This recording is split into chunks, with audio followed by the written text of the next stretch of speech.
du sommet de l'UEMOA et de la CEDEAO tenu ce 9 janvier à Accra au Ghana. Et nous recevons le ministre porte-parole du gouvernement sur ce plateau pour la teneur donc de ce communiqué, le colonel Abdoulaye Maïga. Bonsoir, monsieur le ministre. Bonsoir.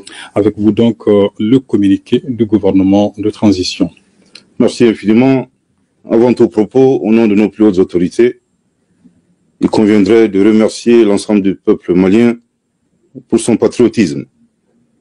Communiqué numéro 007 du gouvernement de la transition.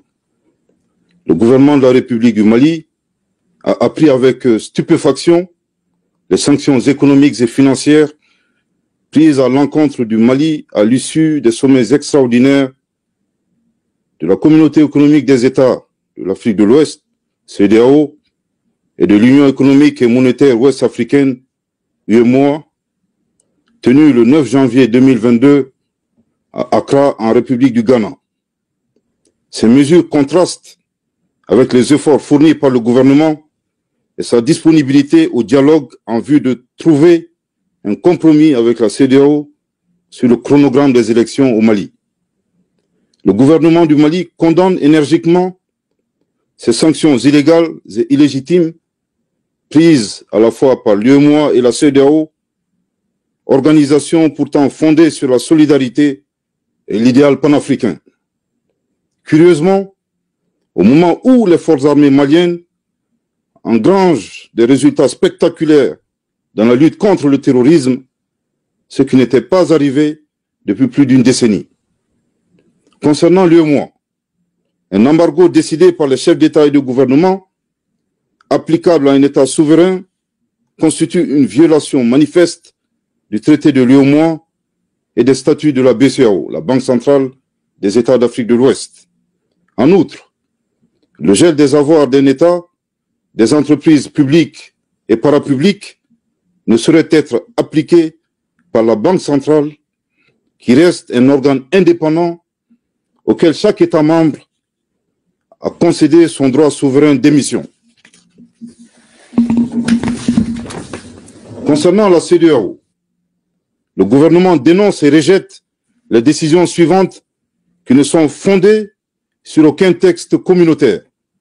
La fermeture des frontières terrestres et aériennes entre les pays de la CEDEAO et le Mali, la suspension des transactions commerciales entre les pays de la CEDEAO et le Mali, le gel des avoirs de la République du Mali dans les banques centrales de la CEDEAO, le gel des avoirs de l'État malien et des entreprises publiques et parapubliques dans les banques commerciales des pays de la CEDEAO.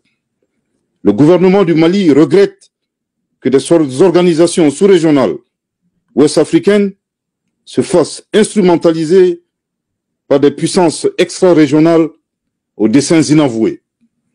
Dans les heures à venir, le gouvernement du Mali prendra toutes les mesures nécessaires en vue de riposter à ces sanctions malencontreuses. Le gouvernement du Mali déplore le caractère inhumain de ces mesures qui viennent affecter les populations déjà durement éprouvées par la crise sécuritaire et la crise sanitaire, notamment celle de la Covid-19. Le gouvernement du Mali invite les populations au calme et à la retenue.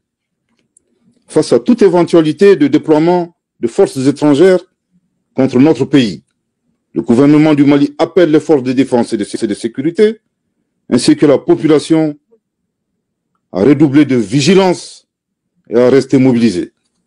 Le gouvernement du Mali appelle à la solidarité et à l'accompagnement des pays et institutions amis.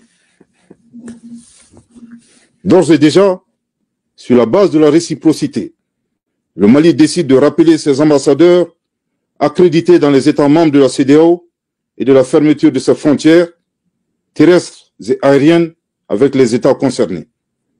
Le gouvernement du Mali tient à rassurer l'opinion nationale que des dispositions ont été prises pour assurer l'approvisionnement normal du pays par tous les moyens appropriés.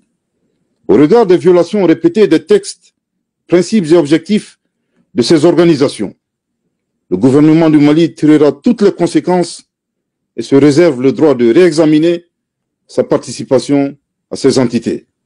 Bamako, le 9 janvier 2022. Merci de votre très aimable attention. Merci beaucoup, monsieur le ministre porte-parole du gouvernement. C'est donc